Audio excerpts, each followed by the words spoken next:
שלום, אני הגר, דוקטורנטית במחלקה לפסיכולוגיה באוניברסיטה העברית. תודה על ההתעניינות שלכם במחקר שלנו שעוסק בפרצופים. בסרטון הזה אני אסביר לכם איך לגזור את הציפורניים של הידיים, ואיך לשמור אותם אצלכם בבית עד שהאוניברסיטה תיפתח שוב, ותהיה לנו אפשרות לקבל אותם מכם. הנה ההוראות לגזירת ציפורניים.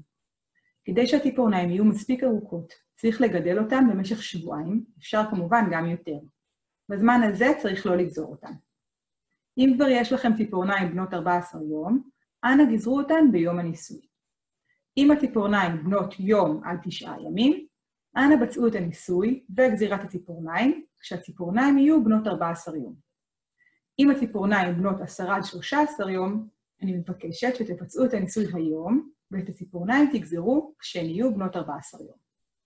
כדי לעזור לכם לזכור לעשות את זה, בשאלוני הניסוי תופיע שאלה בנושא, ונתזכר אתכם במידת הצורך.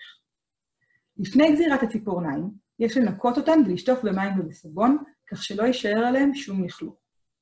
אם הציפורניים צבועות בלק, צריך להוריד אותו לפני הגזירה. אנא הכינו מראש קוצי ציפורניים, אם אין, ניתן גם מספרי ציפורניים, צלחת גדולה נקייה, פתק קטן, שקית אטומה עם ויצ'רץ' נקייה, אם אין, אפשר גם צנצנת אטומה נקייה עם מכסה או מעטפה נקייה, ושקית ניילון. יש לגזור את הציפורניים מעל הצלחת, כך שהציפורניים הגזורות יישמרו ולא יאבדו.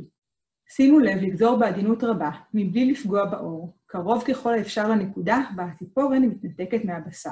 למשל אצלי, אפשר לראות שצריך לגזור את החלק הלבן ולא את החלק הוורוד.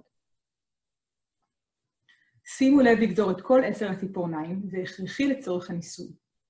תכניסו את הציפורניים לשקית האטומה, תכתבו על הפתק את מספר הנבדק שלכם, תאריך ושעה שבה גזרתם את הציפורניים, ותכניסו גם אותו לשקית האטומה.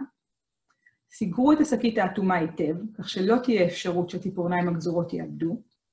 תכניסו את השקית האטומה לתוך שקית הניילון, וסגרו גם אותה היטב.